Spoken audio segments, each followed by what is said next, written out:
దేవుని నామానికి స్తోత్రం కలుగునుగాక. హల్లెలూయా. సమయం ఇచ్చిన దైవజనులు అనే యేసురత్నం గారికి, సంఘ పెద్దలకు, పరిశుద్ధుని రక్తంలో కడగబడి పరిశుద్ధ సంఘంగా కూడి ఉన్న మీ అందరికీ ప్రభువైన యేసుక్రీస్తు నామములో వందనాలండి. వందనాలకి ప్రతి వందనాలు చెప్పటం చెప్పారా? అందరూ చెప్పలేదనుకోండి, మళ్ళీ చెప్తున్నాను. వందనాలండి. రెండు చేతుల ఆకాశం వైపు చాచి ఆపకుండా దేవుని స్తుతిద్దామా కొద్ది నిమిషాలు. స్తోత్రం స్తోత్రం స్తోత్రం స్తోత్రం. హల్లెలూయా హల్లెలూయా హల్లెలూయా హల్లెలూయా హల్లెలూయా. స్తోత్రం స్తోత్రం స్తోత్రం. అభిషేకమా మీకు స్తోత్రం. హల్లెలూయా. స్తోత్రం స్తోత్రం. ప్రియులారా, అలాగే చేతులెత్తగా చిన్న ప్రార్థన చేసుకుందాం. గనుడు అయిన దేవా, సహాయకుడు అయిన రాజా, నీ గణనామమును బట్టి మిమ్మల్ని స్తుతిస్తూ ఉన్నాం. అల్పులమైన మమ్మల్ని ప్రేమించావు. నీ కృప చూపించి, వాత్సల్యత చూపించి మమ్మల్ని బ్రతకనిచ్చావు. ఇట్టి కృపను మా ఎడల విస్తరింపచేసినందులకే మీకు స్తోత్రం. నీ సన్నిధిలో నిలవడానికి, నిన్ను స్తుతించడానికి, నిన్ను మహింపరచడానికి ఇచ్చిన కృపను బట్టి వందనాలు నాన్న. ఇదిగో నీ లేఖన భాగంలో మేము ధ్యానము చేయబోతుండగా మీరే మాతో మాట్లాడండి. బలహీనమైన మమ్మల్ని బలపరచండి. మీ అభిషేకంతో ఎత్తి పట్టుకొనమని ప్రతి ఒక్కరితో, నాతో, మాతో, మా అందరితో మీరు మాట్లాడి పరిశుద్ధపరిచి పుటం వేసి ఈ రాజ్యవ్యాప్తి వరకు మమ్మల్ని వాడుకొనమని మా ప్రభును, మీ ప్రికుమారుడు యేసు స్వామి ఉన్నతమైన నా పేరిట అడుగుచున్నామా తండ్రి, ఆమేన్. మంచిది. పరిశుద్ధ గ్రంథమైన బైబిల్లో నుంచి యెహెజ్కేలు గ్రంథం 23వ అధ్యాయం 4వ వచనం నుండి నేను చదువుతాను, దయచేసి వినాల్సిందో కోరుచున్నాను. యెహెజ్కేలు గ్రంథం 23వ అధ్యాయం 4వ వచనం నుండి చదువుతున్నాను. వారిలో పెద్దదాని పేరు ఓహోలా, ఆమె సహోదరి పేరు ఓహోలిబా. వీరు నాకు పెండ్లి చేయబడిన వారై కుమారులను కుమార్తెలను కనిరి. ఓహోలయను పేరు షమ్రోనునకు, ఓహోలిబాయను పేరు యెరూషలేమునకు చెందుచున్నవి.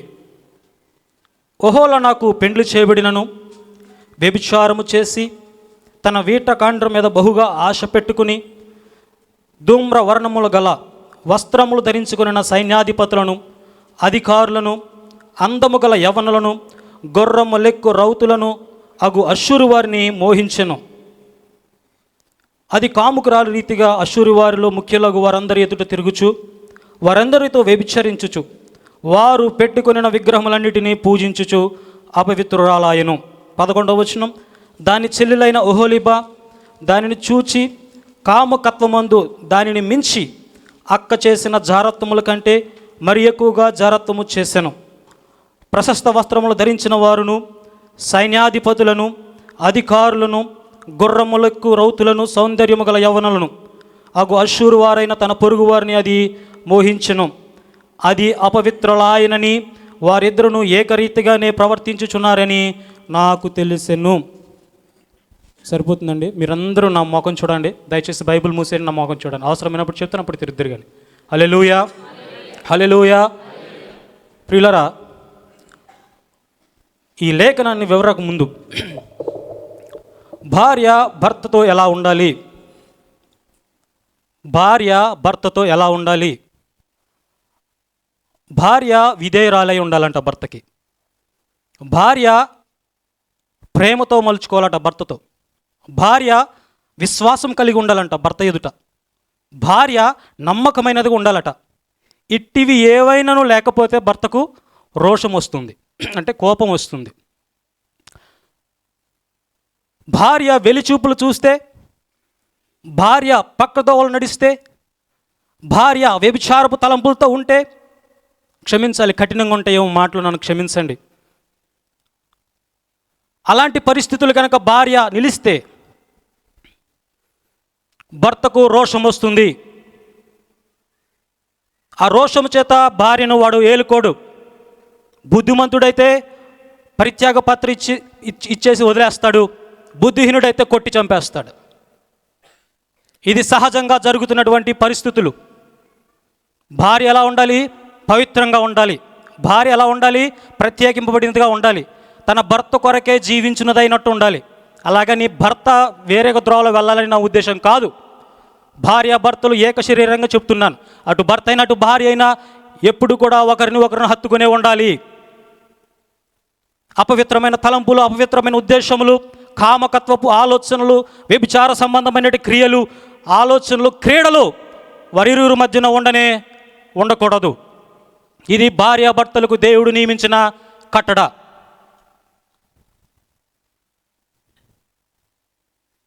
భర్తకు బహురోషం వస్తుందట. విడిచిపెట్టేస్తాడు మంచివాడైతే, బుద్ధిహీనుడైతే కొట్టి చంపేస్తాడు కదా. ఇది నా మాటలు కాదు ప్రియులరా, లేఖన భాగాలు ఉన్నాయి, మీకు చూపిస్తాను. ఇప్పుడు మనం చదువుకున్నటువంటి భాగంలో యెహెజ్కేలు గ్రంథం 23వ అధ్యాయం మనం చదువుకున్నట్లుగా 2 స్త్రీలను దేవుడు చూపిస్తున్నాడు. ఒక తల్లికి పుట్టిన 2 స్త్రీల కర్రలు.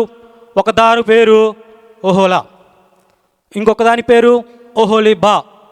వీరిరువురు మనందరికీ తెలుసు కదా. ఎవరికైనా తెలియకపోతే దయచేసి నా మాటలు వినండి, 2 నిమిషాల్లో ముగించేస్తాను, సంక్షిప్తంగా చెప్తాను. వీరిరువురిని దేవుడు పెళ్లి చేసుకున్నారు అనే మాటని ఇక్కడ రాయబడింది. దేవుడికి పెళ్ళి ఏంట్రా అని అడుగుతారేమో. ఇది లేఖన భాగములను అక్షరార్థంగా తీసుకుంటే అర్థం కాదు. ఇది అక్షరార్థంగా చదివితే అర్థం కాదు. ఇది ఆత్మపూర్వకంగా చదవాలి. ఆత్మపూర్వకంగా అర్థం చేసుకుంటే కానీ ఈ వచనాలు మనకు అర్థం కావు. దేవుడు ఎన్నుకున్నాడంట 2 జనాంగాలని, లేక 2 స్త్రీలని పెళ్లి చేసుకున్నారని ఉపమాన రీతిగా చెప్పబడినటువంటి మాట. ఓహోలాని ఓహోలీబాను దేవుడు ఎన్నుకున్నాడు, లేకపోతే ఏర్పరచుకున్నాడు, లేకపోతే ఇష్టపడ్డాడు, లేకపోతే పెండ్లి చేసుకున్నాడని లేఖన భాగాలు సెలవిస్తున్నాయి. వారు ఎవరు? ఈ ఓహోలీబా అనే వారు ఎవరు? 2 అక్క చెల్లెండ్రు. ఓహోలాకు పేరు మరొక పేరు షమ్రోన్, ఓహోలీబాకు మరొక పేరు యెరూషలేం. మరో రకంగా చెబితే పెద్దది చిన్నది. అక్కేమో ఇశ్రాయేలీలకు సూచిస్తుందట, చిన్నది చెల్లేమో యూదా వారికి సూచిస్తుందట. ఈ 2 జనాంగాల్ని దేవుడు ప్రేమించాడు.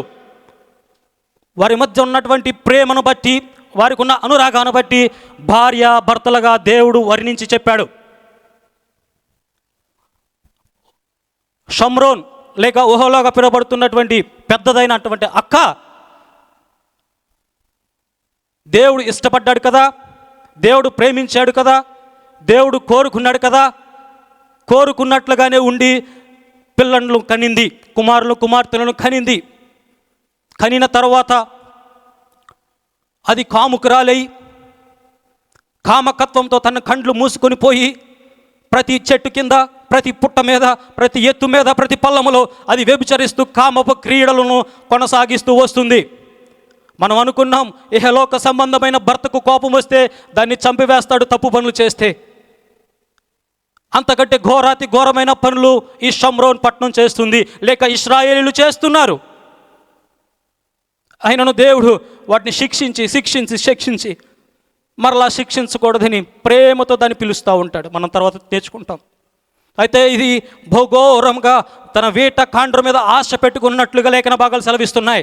ధూమవర్ణము గల వస్త్రములు వేసుకున్న వారి వైపు తన కనులెత్తి చూస్తూ ఉందట. యుద్ధ వీరుల వైపు తన కనులెత్తి చూస్తుందంట. రౌతులను ఎక్కువ వారి వైపు తన కనుల వైపు చూస్తుందంట. యవనస్తులు సుందరంగా ఉన్నటువంటి వారి వైపు తన కనులెత్తి చూస్తుందంట. ఇశ్రాయేలు జనాంగం అంటే దాని అర్థం ఏమిటంటే ప్రియులారా, ఇదిగో అక్కడ దేవుడు ఏర్పరిచినటువంటి కట్టడను వదిలేసి, దేవుడు చెప్పినటువంటి పద్ధతులను వదిలేసి, లేక భర్త చెప్పినటువంటి పద్ధతులను వదిలేసి, కట్టడను వదిలేసి ఎవడో రోడ్డును పోయే వాడి వైపు చూస్తూ ఉంది. ఎవడో రోడ్డును అందంగా వెళ్తున్నాడని వాడి వైపు చూస్తుంది. దాని అర్థం వాళ్ళు చేస్తున్న ఆచారాల వైపు, ఆహా ఈ ఆచారం భలే ఉందే, ఈ కట్టడ బలాగుందే, ఈ భలే ఉందే, ఈ బయలుకు నా పిల్లల్ని అర్పిస్తాను, ఈ బయలుకు నా పిల్లల్ని బలిగా అర్పిస్తానని ఆశగా ఎదురు చూస్తుందట ఇశ్రాయేలు పట్నం. దేవుడు కోరుకున్నాడు. మొదటి దాని పేరు ఓహోలా, అది ఇశ్రాయేలు. దేవుడు అన్నాడు, నువ్వు నన్ను సేవించాలమ్మా, నువ్వు నన్ను ప్రేమించాలమ్మా, నేను నిన్ను ప్రేమిస్తున్నాను కనుక, నేను పరిశుద్ధుని కనుక నువ్వు కూడా పరిశుద్ధంగా ఉండాలి, నువ్వు కూడా ప్రత్యేకింపడిన దానిగా ఉండాలి. నీ కను చూపు వెలి చూపులుగా ఉండకూడదు, అపవిత్రమైనటువంటి పాదములు, అపవిత్రమైనటువంటి కన్నులు నీకు ఉండకూడదు, కామకత్వపు ఆలోచనలు నీలో ఉండకూడదమ్మా. నువ్వు పవిత్రంగా ఉండాలి. నేను పవిత్రుని కదా, నేను నిన్ను ప్రేమిస్తున్నాను కదా, నేను నిన్ను ఆదరిస్తున్నాను కదా, నేను నిన్ను ఎత్తుకుంటున్నాను కదా, నేను నిన్ను ముద్దాడుతున్నాను కదా, నీవు అలాగనే ఉండాలి అని దేవుడు చెప్తే ఇశ్రాయేలీలట వ్యర్థమైన వాటి వైపు తమ కనులెత్తి చూస్తున్నారు. వారి ఆచారాల వైపు కనులెత్తి చూస్తున్నారు. నేనే దేవుణ్ణి, నేను తప్ప వేరొక దేవుడు నీకు ఉండకూడదు అంటే వాళ్ళు ఆరాధిస్తున్న, లేక అన్యులు ఆరాధిస్తున్న దేవుడి వైపు చూసి ఆహా నువ్వే మా దేవుడు అని, ఆహా నువ్వే మా రక్షకుడు అని వారితో సహవాసం చేస్తూ వారి దేవుడికి మొక్కుతూ వారి దేవుడికి బలర్పిస్తున్నారంటే వారి పిల్లల్ని. ప్రియులారా, నా మాటలు మీకు అర్థమవుతున్నాయి అనుకుంటున్నాను. దేవుడు చెప్పాడు నేను నిన్ను ఏర్పరచుకున్నానని. దేవుడు చెప్పాడు నాకున్న ప్రేమ, నాకున్న అనురాగం, ఒక భార్యగా నిన్ను స్వీకరిస్తున్నానని. ఒక భర్తగా దేవుడు మాట్లాడుతున్నప్పుడు భార్యగా ఉండవలసినటువంటి ఇశ్రాయేలీలు అన్యాచారాలు చేశారు, విగ్రహారాధన చేశారు, మోసపు మాటలు పలికారు, అబద్ధములు వారు ఆడారు, దేవుని కట్టడను వారు ఎదిరించారు, వ్యతిరేకమైన కార్యకలాపాలన్నీ చేశారు, వ్యభిచార సంబంధమైనటువంటి ప్రతిక్రియను వాళ్ళు చేశారు. దేవుడు చూచాడు. దేవుడి స్థానంలో నువ్వు నేనుంటే ఏం చేస్తాం? మన భార్యకు మనం చెప్పి ఇలా చేయకూడదమ్మా, ఇది తగదమ్మా, ఇలాంటి పద్ధతి మంది కాదమ్మా అన్నప్పుడు చెప్పినప్పుడు కూడా ఆ భార్య అలాగే చేస్తే, లేక భర్త అలాగే చేస్తే మీరేం చేస్తారు? నేనేం చేస్తాను? కుదిరితే చంపేస్తారు, బుద్ధిమంతుడైతే వదిలేస్తాడు. కానీ దేవుడే, సాక్షాత్తు దేవుడే నువ్వు చెయ్యవద్దు అన్న పని 10 సార్లు చెప్పితే 100 సార్లు చేశారట ఇశ్రాయేలీలు. దాని చెల్లి మా అక్క కంటే నేను తక్కువ తిన్నదననా? మా అక్క చేసిన దానికంటే మరి ఎక్కువగా నేను చేస్తానందట.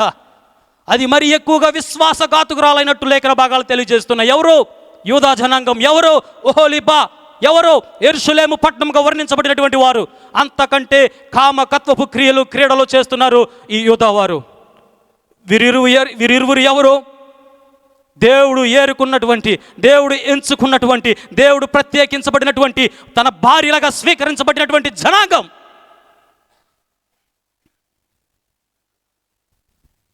దేవుడు ఏర్పరచుకున్నప్పుడు దేవునికి లోబడిపోవాలి కదా. దేవుడు పిలిచినప్పుడు దేవునికి లోబడాలి కదా. ఇప్పుడు మనం చదువుకున్నాం కదా కీర్తనల గ్రంథం 78 తీయవసరం లేదు. దేవుడు ఎప్పుడైనా అన్న నాకు పిలిచి వాక్యం చెప్పడానికి ఇచ్చినప్పుడు దేవుడు నాకు తెలియకుండానే ఆత్మపూర్వకంగా ముందే నా మార్గమునకు సరళం చేసేస్తాడు. ఆయన అలాగా నేనేం చెప్పాలనుకుంటున్నాను నాకంటే ముందుగానే చెప్పేస్తాడు. అన్న చాలా చక్కగా చెప్పేశాడు. ఇశ్రాయేలీలు వారు చేసిన తప్పిదాలు మాటికి 78వ కీర్తన 36వ వచనం 37వ వచనం ఉంటుంది. నోటి మాటల చేత వారు ఒప్పుకుంటారు కానీ హృదయపూర్వకంగా వారు ఒప్పుకోరట. ఇశ్రాయేలీలు లేక యూదా జనాంగం మాటికి తప్పిపోతున్నారు, మాటికి జారిపోతున్నారు, జారత్వంలో మునిగిపోయారు, భ్రష్టత్వంలో పడిపోయారు, వ్యతిరేకమైన కార్యకలాపాలు చేస్తున్నారు. అనేక మార్లు దేవుడు వారిని శిక్షించాడు. ఆయన మాట వినలేదు, ఆయన దేవుని మాటకు అంగీకారానికి రాలేదు. దేవుడు చెప్తున్న మాట కాక, దేవుడు వద్దన్నది కాక వారికి ఇష్టమైన మార్గంలో, అన్య మార్గంలో వారు నడిచారట. విగ్రహారాధన వారు చేశారట. తమ పిల్లలను అగ్నిగుండాలు దాటించారట. అగో మెలకుకు బలర్పించారట. విగ్రహారాధన వారు చేశారట. బహు భయంకరమైనటువంటి కార్యాలు వారు చేశారట. దేవుని కోపం వచ్చింది. అష్షూరీయులకు ఇశ్రాయేలీయులను అప్పచెప్పారు. బబులోనీయులకు యూదా వారిని అప్పచెప్పారు. ఈ జనాంగం చెరపట్టబడిందే. అన్య రాజులు వీళ్ళని ఏలారు. భయంకరమైనటువంటి స్థితిగతిలోకి వీరు దిగజారిపోయారు. బహుఘోరమైనటువంటి స్థితిలోకి వెళ్ళిపోయారు. దేవుని విడిచిపెట్టి అన్యుడి వైపు తిరిగినప్పుడు, అన్య జనాంగం వైపు తిరిగినప్పుడు, దేవుడు వాళ్ళు విడిచిపెట్టేసినప్పుడు వాళ్ళు కష్టాలు పడ్డారు.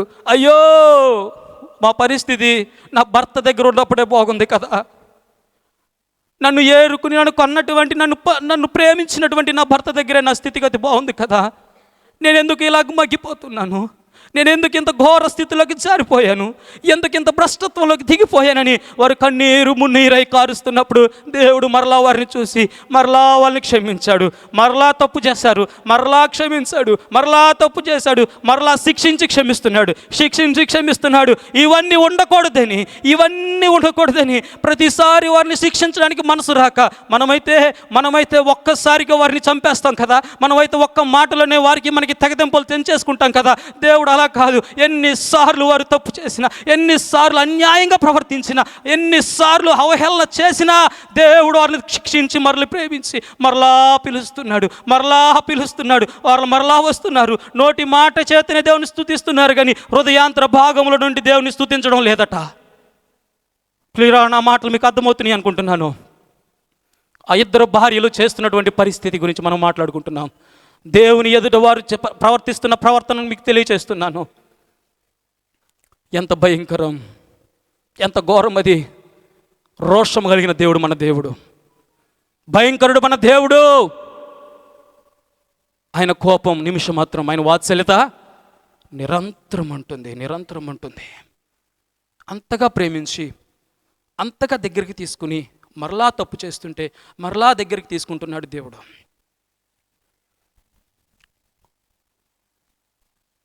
ఇలా ఉండకూడదని, ఇలా జరగకూడదని తండ్రి కుడి పార్శ్వమున కూర్చుండుట విడిచిపెట్టకూడని భాగ్యమని ఎంచక పరము నుండి భూమికి దిగువచ్చి ఆ కల్వరి శిలువలో, ఆ గొల్గోతా కొండపై పడరాను పాట్లు పడి నా కొరకే ఆ రక్తమును చిందించి, ఆ రక్తం ద్వారా పవిత్రత కలగ చేయాలని, ఆ రక్తం ద్వారా వారిని క్షమించాలని ఒక్క మారే ఇంక శిక్షించను, ఇంకా నా ప్రజలను శిక్షింపను ఆ మాట ఉంటుంది. నోవాహ కాలములో నేను జలప్రళయము రప్పించినట్లుగా మరియు నా పిల్లలు మళ్ళా జలప్రళయమును నేను రప్పించను అని ఒట్టు పెట్టుకొనున్నట్లుగా నా ప్రజలను నేను ఇక శిక్షింపను, నేను నా ప్రజలను శిక్షింపనని ఒట్టు పెట్టుకుంటున్నానని దేవుడే స్వయంగా మాట్లాడాడు. ఆ మాటకు అర్థం ఏమిటంటే, ఆయనే పరము నుండి దిగి వచ్చి ఆ పవిత్ర రక్తం ఈ భూమి మీద ప్రోక్షింపచేసి మన కొరకు, మన పాపముల కొరకు, లేక తన ప్రజల కొరకు, తన పాపం కొరకు, పాప క్షమాపణ జరుగుట కొరకు ఆయన దిగి వచ్చాడు. నా మీద చప్పట్లు కొడితే నా మహిమపరచండి. హల్లెలూయా, హల్లెలూయా. ఆయన దిగి వచ్చాడు ప్రియులారా, ఆయన దిగి వచ్చాడు.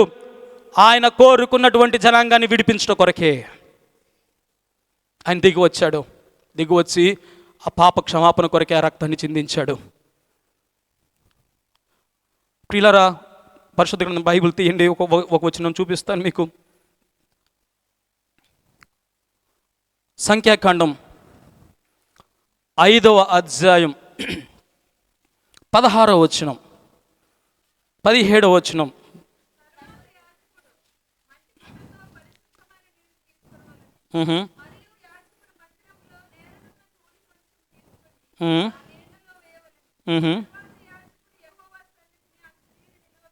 ఓకే.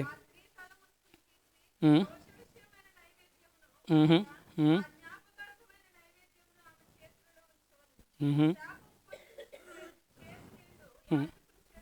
23వ వచనం. తర్వాత యాజకుడు పత్రం మీద ఆ శబ్దములు రాసి ఆ చేదు నీళ్లతో వాటిని తుడిచివేసి ఆ నీళ్లు ఆ స్త్రీకి త్రాగింపవలెను. అతడు ఆమెకు ఆ నీళ్లు త్రాగించిన తరువాత జరుగునదేమనగా, ఆమె అపవిత్రపరచబడి తన భర్తకు ద్రోహము చేసిన ఎడల శాపము కలుగు చేయు ఆ చేదు నీళ్ళు ఆమెలోకి చేరిన తర్వాత ఆమె కడుపు ఉబ్బును, ఆమె నడుము పడిపోవును, ఆ స్త్రీ తన జనుల మధ్య శాపమునకు ఆస్పాదముగా నుండునని లేఖన భాగాన్ని మనం చదువుతున్నాం. ఇక్కడ చిన్నగా చెప్పేస్తాను, టైం అయిపోతుంది. ప్రియులారా, లేఖన భాగాలను చూస్తే మోషే కాలంలో, ధర్మశాస్త్ర కాలంలో దేవుడు భార్య భర్తల గురించి చెప్పినటువంటి ఒక చిన్న సన్నివేశం, ఒక కట్టడ ఏమిటంటే, భార్య తప్పు చేస్తే, భార్య వ్యభిచారం చేస్తే, భర్తకు తెలియకుండా భర్తను మోసం చేసి వెలిచూపులు చూస్తే, ఆ వెలిచూపులను బట్టి ఆవిడ జారత్వంలోకి దిగిపోతే, ఆ దిగిపోయిన తర్వాత భర్తకు తెలియకుండా అలాగే మేనేజ్ చేస్తూ ఉన్నప్పుడు ఎప్పుడైనా భర్తకు డౌట్ వచ్చి యాజకుని దగ్గర తీసుకువెళ్ళి, రోషం కలిగిన వాడే నా భార్య తప్పు చేసిందేమో నాకు అనుమానంగా ఉంది అని యాజకుడి దగ్గర తీసుకెళ్ళినప్పుడు, యాజకుడు దేవుడే చెప్పినటువంటి మాట, యాజకుడు అంట ఒక మంచి నీళ్ళను తీసుకుని ఆ కుండలో, ఆయన తీసుకున్న కుండలో పరిశుద్ధ స్థలంలో ఉన్నటువంటి ధూళిని తీసుకుని ఆ కుండలో వేసి ఆ కుండ నీళ్ళు ఆయన చేతిలో పెట్టుకుని అప్పుడు అక్కడ నుంచినటువంటి స్త్రీ, ఎవరైతే ఆ స్త్రీ ఉందో లేక ఆయన భార్య ఉందో, ఆయన భార్యను దేవుని సన్నిధిని ఎదుట నిలవపెట్టి ఆ భార్యకు అవి తాగించాలి.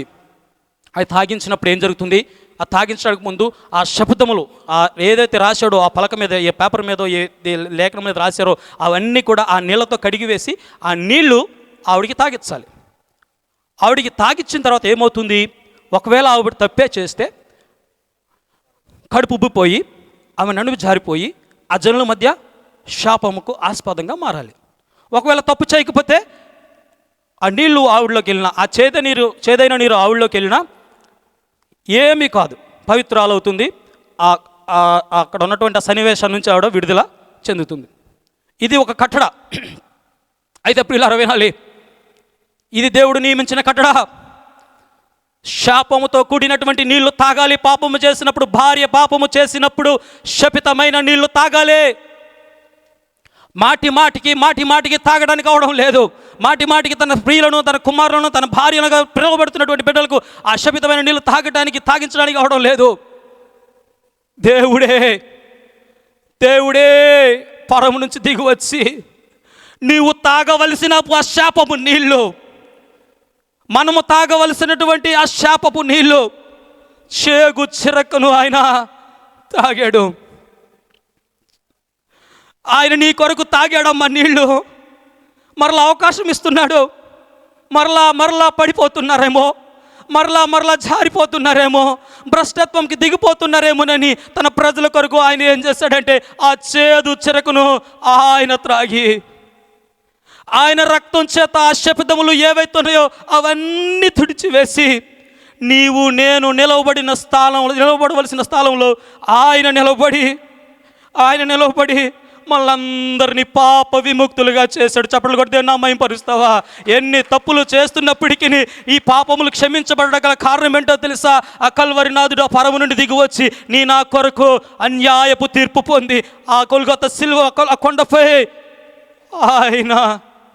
ఆయన గాయపరచబడ్డాడు.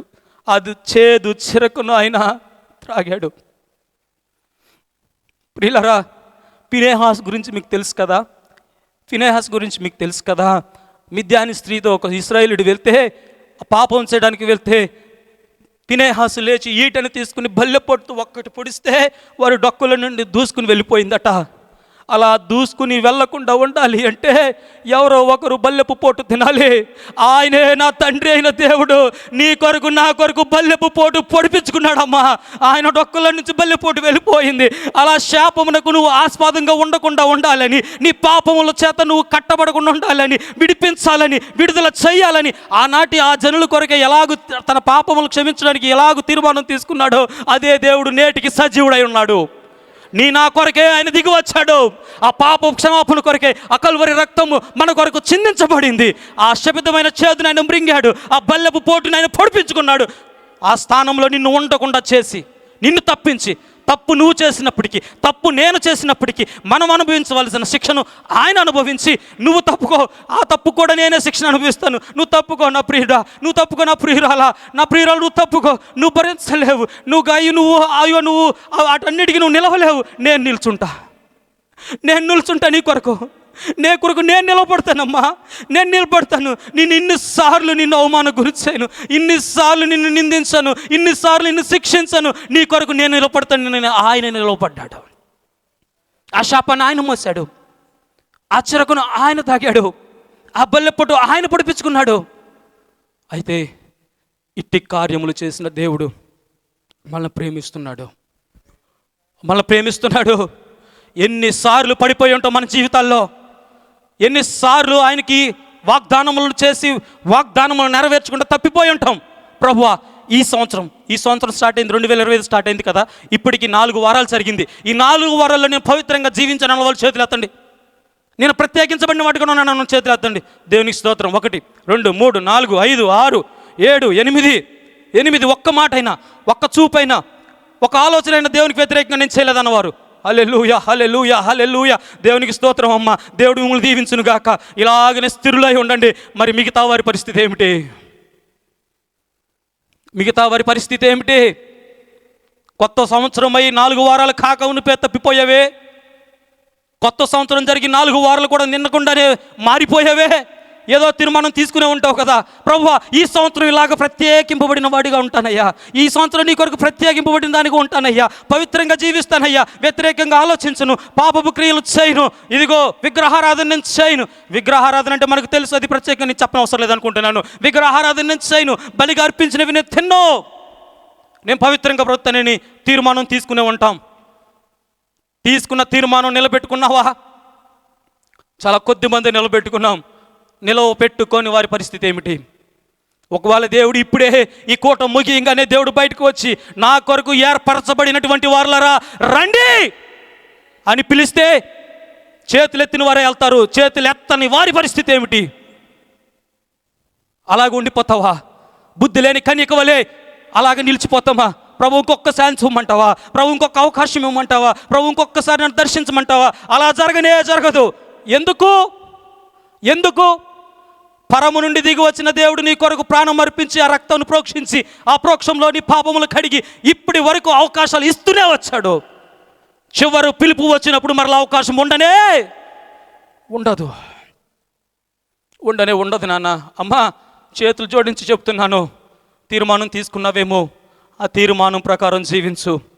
యథార్థంగా బ్రతుకు, ప్రత్యేకంగా బ్రతుకు, నిష్ట కలిగి భక్తి చేయి, యథార్థమైన భక్తి చేయి, శ్రేష్టమైన భక్తిని చేయి, పరిపూర్ణంగా భక్తిని చేయి. ఏదో ఆదివారం వచ్చింది కదా, ఆరాధనకి వెళ్ళాను కదా, దేవుని స్తుతిస్తున్నాను కదా, అందరిలో నేను కూడా ఒకటిగా ఉంటాను కదా అనుకోకు. అది వ్యర్థమే. దేవుడు పిలుస్తున్నాడు ప్రియులారా, పిలుస్తున్నాడు. 54వ అధ్యాయం యెషయా గ్రంథం 6-17 వచనాలు ఇలా ఉన్నాయి. నేను చదువుతాను, టైం అయిపోయింది. నీ దేవుడి మాట సెలవిచ్చుచున్నాడు, విడవబడి దుఃఖ క్రాంతురాలైన భార్యను పురుషుడు రప్పించినట్లును, తృణీకరింపబడిన యవ్వనపు భార్యను పురుషుడు రప్పించినట్లును యెహోవా నిన్ను పిలుచుచున్నాడు. చప్పట్లు కొడితే నా మహింపరచు. నిమిషం మాత్రం నేను నిన్ను విసర్జించి తిని గొప్ప వాత్సల్యముతో నిన్ను సమకూరుస్తానంటున్నాడు. 8వ వచనం, మహోగ్రేతంతో కలిగిన నిమిషం మాత్రం నీకు విముఖుడనైతిని, నిత్యమైన కృపతో నీకు వాత్సల్యత చూపిస్తానని నీ విమోచకుడైన దేవుడు యెహోవా సెలవిచ్చుచుంటున్నాడు. 9వ వచనం, 10వ వచనం, పర్వతములు తొలగిపోయినను మెట్టలు తత్తరిల్లను, నా కృప నిన్ను విడిచిపోదు అంటున్నాడు. సమాధాన విషయమైన నా నిబంధన తొలగిపోదు అంటున్నాడు అని నీ యందు జాలిపడు యెహోవా సెలవిస్తున్నాడు. ప్రయాసపడి గాలి వాన చెత్త కొట్టబడిన దానా, ఆదరణ లేక ఉన్నదానా, నేను నీలాంజనములతో నీ కట్టడమును కట్టుదును, నీలములతో నీ పునాదులు వేయుదును, మణిమాణిక్యములతో నీ కోట కొమ్ములను, సూర్యకాంతములతో నీ గుమ్మములను కట్టుదును, ప్రశస్తమైన రత్నములతో నీకు సరిహద్దులను ఏర్పరచదును. ఇట్టి ఆశీర్వాదాలు చదువుకోండి. 6-17 వచనాల వరకు ఉన్నాయి. దేవుడు పిలుస్తున్నాడన్నా, దేవుడు పిలుస్తున్నాడు.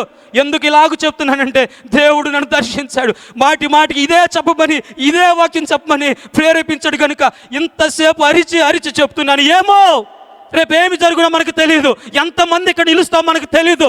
దేవుడు చెప్తున్నటువంటి మాట నువ్వు వింటివా ధన్యుడివి, నువ్వు వినలేదా అంతే. బుద్ధి లేని కన్యక ఎలాగూ రోధిస్తుందో అలాగను రోధించవలసిన పరిస్థితి తల్లి. ఆయన రక్తం ప్రవహిస్తూ ఉంది. అయ్యో ఇంత గొప్ప తరుణాన్ని నేను ఎలా నిర్లక్ష్యం చేసి తిని, ఇంత గొప్ప అవకాశాన్ని నేను ఎందుకు వ్యర్థంగా చేసి తిని, పరిపూర్ణ భక్తి నేను ఎందుకు చేయలేకపోతున్నాను? వింటున్నాను, లేఖన భాగాలను ధ్యానం చేస్తున్నాను, ప్రార్థిస్తున్నాను, కానీ పరిపూర్ణంగా నేను ఉండడం లేదే అని రోధిస్తే తర్వాత నీకు ఉపయోగం లేదు ప్రియులారా. ఇప్పుడే మరుక్షణం నీది కాదు. ఈ క్షణమందే ఒప్పుకో, ఒక తీర్మానం తీసుకో. అన్ని వేళలా తీసుకుంటున్నట్లే తీర్మానాలు తీసుకుని వెళ్ళిపోతే కుదరదు. ఇది నీ మదిలో ఉండాలి, నీ హృదయలో ఉండాలి, ఇది ముద్రించబడాలి. దేవుడు పదే ఈ వాక్యం తెలియచేయమని నాకు ప్రేరేపణ కలిగించాడు. నేను వేరొకటి చెప్దాం అనుకున్నాను, వేరొకటి ప్రిపేర్ అయ్యాను, కానీ ఒప్పలా. ఎందుకో నాకు తెలీదు, కానీ ఎవరి కోసమో ఖచ్చితంగా అయి ఉంటుందని విశ్వసిస్తున్నాను. ఎవరినో బలపరచడానికి దేవుడి మాట చెప్పాడని విశ్వసిస్తున్నాను, నా కొరికే చెప్పాడని విశ్వసిస్తున్నాను. ప్రియులారా, చప్పట్లు కొడితే నా మహింపరచు. దేవుడిని దర్శించు కాలం ఇది, దేవుడి నిన్ను మాట్లాడు కాలం ఇది, దర్శించు కాలం ఇది. దర్శన కాలం ముందు దేవుని ఎదుర్కోవడానికి వెళ్తావు, జారత్వమునకు, భ్రష్టత్వమునకు, వ్యభిచారమునకు, కామకత్వమునకు, అపవిత్రకు దారి తీసి దారి తప్పని మార్గాల్లో తిరుగుతావు, దేవుని మార్గాలు కాక అన్య మార్గాల్లో తిరుగుతావు. నా చేతుల్లోనే ఉంది. దేవుడు సెలవిస్తున్నాడు, నేను నిన్ను పిలుస్తున్నాను. నువ్వు దారి తప్పిపోయినా నేను పిలుస్తున్నాను, మాటికి నువ్వు దారి తప్పిపోయినా నేను నిన్ను పిలుస్తున్నాను. రా ఒప్పుకో దేవుని సన్నిధిలో. చిన్న ప్రార్థన చదువు, కళ్ళు మూసుకునండి. చిన్న ప్రార్థన. తండ్రి నీకు వందనాలయ్యా. నేను చేస్తున్నది భక్తే అనుకున్నాను, యథార్థంగా బ్రతుకుతున్నాను అనుకున్నాను, వ్యర్థమైన వాటి వైపు నా కనులెత్తాను ప్రభువా. అశ్షూరుల వైపు ఎలాగైతే నీ పిల్లలు కళ్ళు ఎత్తారో, బబులోనీయులు చేసినట్లుగా ఎలాగైతే నీ పిల్లలు చేశారో, వాళ్ళు చేసిన దానికంటే ఎక్కువగా చేసినేమో. ఓహోలా చేసిన దానికంటే ఓహలీబా ఎక్కువ చేసిందేమో. ఓహలీబాగా చేసిన దానికంటే మరి ఎక్కువగా నేను చేస్తున్నానేమో. నన్ను క్షమించు ప్రభువా. నీ రక్తం మా మీద ప్రోక్షించండి. మా కొరకు మీరు తాగిన చేదైన వేరును బట్టి మీకు వందనాలు. ఆ చేదు చిరకను మా కొరకు పుచ్చుకున్నావు, ఆ బల్లె పొట్టు నువ్వు పొడిపించుకున్నావు, మాకు విడుదల దయచేసావు అయ్యా. నీ కృప మా ఎడల ఇంక హెచ్చించండి. మరలా తప్పిపోకుండానట్లు, మరలా జారిపోకుండానట్లు మా నడుములను మీరు బిగించండి. మీ సత్యంలో మమ్మల్ని నడిపించండి. మీ ఆత్మవర్షంతో ఈ కడవరి దినములలో అనేక మందిని నీ వైపు పట్టి, నీ వైపు లాగి, అగ్నిలో నుండి లాగినట్లుగా అనేక మందిని లాగి నీ సన్నిధిలో నిలవపెట్టి, ఆ నిత్య రాజ్యానికి, ఆ నవవధు సంఘముగా, ఆ సార్వత్రిక సంఘంగా మీరు వచ్చినప్పుడు ఎత్తబడే గుంపులో మమ్మల్ని అందరినీ ఉంచమని, మా కుటుంబాలన్నిటిని ఉంచమని ప్రార్థన చేస్తూ మా ప్రభుని మీ ప్రియకుమారుడనగు యేసు స్వామి ఉన్నతమైన నా పేరిట అడిగి వేడుకుని పొందుకున్న నా మా తండ్రి, ఆమేన్.